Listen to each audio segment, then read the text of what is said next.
Hello everyone, welcome to Module 3. This week we're focusing on infancy through childhood.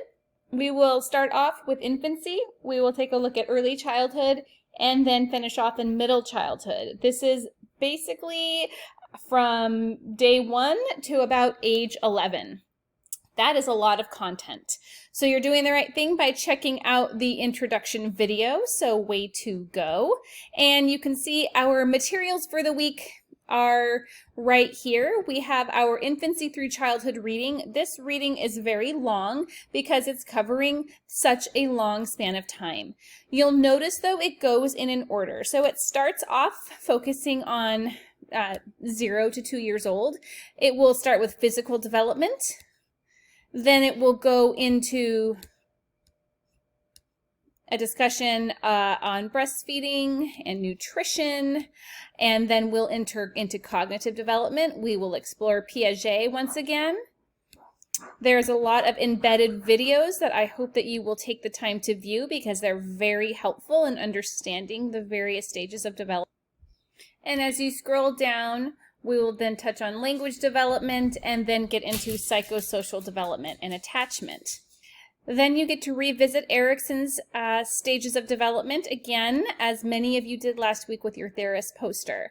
So right here it says conclusion. It looks like we're done, but we are not. We're going to start all over again, focusing on physical development for early childhood, which is 2 to 6 years old. And then it will go into cognitive development as well as social emotional development and continue on discussing that same format for middle childhood. Once you've completed this reading, you will then be ready to move on to the video lecture transcripts. And those are broken down a little bit easier, so it's not just one document like with our readings. You can see there is a video lecture for infancy, early childhood, and middle childhood. All 3 of these readings and supplementary materials can be used for your reading graphic organizer and multimedia discussion as well as your module related assignment. This is our last week of our beloved, I'm sure, reading graphic organizer where we're following this particular format. Choosing the word from your reading, defining it in your own words, and then telling me how you will remember it. You're doing a very great job doing that, making that personal connection. Once you have completed your 20 vocabulary words, you'll come down to the reflection questions where you will just be discussing the physical, cognitive, and social emotional process or developmental milestone process for each stage, infancy through middle childhood. So these will be pretty hefty. Use your materials to break it down. You're going to discuss the process of each of these as well as the main milestones of each period of development. Okay, as I mentioned, that is the last time you will be doing that particular form of reading graphic organizer. So good job. Next week in Module 4, I will have a whole new format for you. So be ready for some fun and something different. Our multimedia discussion this week is, of course, due Thursday with your response post due on Sunday night. Do make sure you are responding to your peers. Many of you are doing a very good job with that and starting helpful and insightful conversations with your peers, which of course makes our learning more interesting. But also it is worth 10 points on this 30-point rubric. So by not responding to your peers, it's an automatic loss of 10 points. So do make sure that you are responding to 2 peers. Okay, so after reviewing the course materials for this module, conduct your own internet search on breastfeeding and nutrition in popular children's food and share these resources in your initial post. So you will do a little exploration on your own on these concepts and then discuss the following. Please discuss both. Number 1, explain the merits of breastfeeding. What are the pros and cons of breastfeeding? And then include 1 article or video from your internet search that helps explain your discussion of breastfeeding in more detail. If you want to talk about the article or video and use that as part of your in-depth discussion, please feel free to do that. I do feel that you guys are gaining a lot of outside information from these videos and from these discussions. Your classmates' response posts are insightful, and it looks like you are, in fact, checking those out. So good job with that. The next one, number 2, examine nutritional content in popular food consumed by children in the early childhood group. Choose 2 popular foods that are targeted towards this age group to analyze, and then include 1 article or video from your search, the internet search, that helps shed light on popular children's food and the nutritional content or benefits. You will notice when you do this that a lot of the food that children like to eat or that is geared towards children is not necessarily the healthiest. And that's really what I want you to explore here. So when you think about the children that you know, or maybe when you think about when you were a child, what kinds of foods did you like to eat? What kinds of foods were available to you? What kinds of foods are being advertised for children when they are watching TV? Now, when I was a child, I would watch television with lots of commercials. Luckily nowadays we've got Netflix and things, so the commercials may not be there. I do know that YouTube, which is where my kids spend most of their time, does in fact have commercials. So if you are aware of commercials for various food items being targeted towards young children, you're welcome to go that route and discuss that, or just do some internet search on really hot food content. So if we're talking chicken nuggets, if we're talking pizza, if we're talking macaroni and cheese, take a look at that food content, look up some articles on those kinds of items, and see what kind of nutrition kids are getting and how parents and families can supplement for the food that they may be missing. Is it through vitamins? Is it through sneaking it in their baking, right? Or is it just encouraging children to eat other foods besides the fun food? Really looking forward to your discussion on both of these concepts. Breastfeeding, of course, is a very popular one. Please remember that breastfeeding can be a hot topic as well. So there will be no need to get into why one or breastfeeding or not breastfeeding is bad. Remember that breastfeeding is a choice, and sometimes it's the only choice for some mothers, and other times moms need to go with formula and bottle feeding, and that's completely okay. And there are pros and cons to both. So do be sensitive to the fact that this can be a hot topic for people who chose the another route. But it's a great conversation. I hope you will enjoy your search and enjoy these concepts, and enjoy what your classmates have to say about these items. Okay, so that is the multimedia discussion for the week.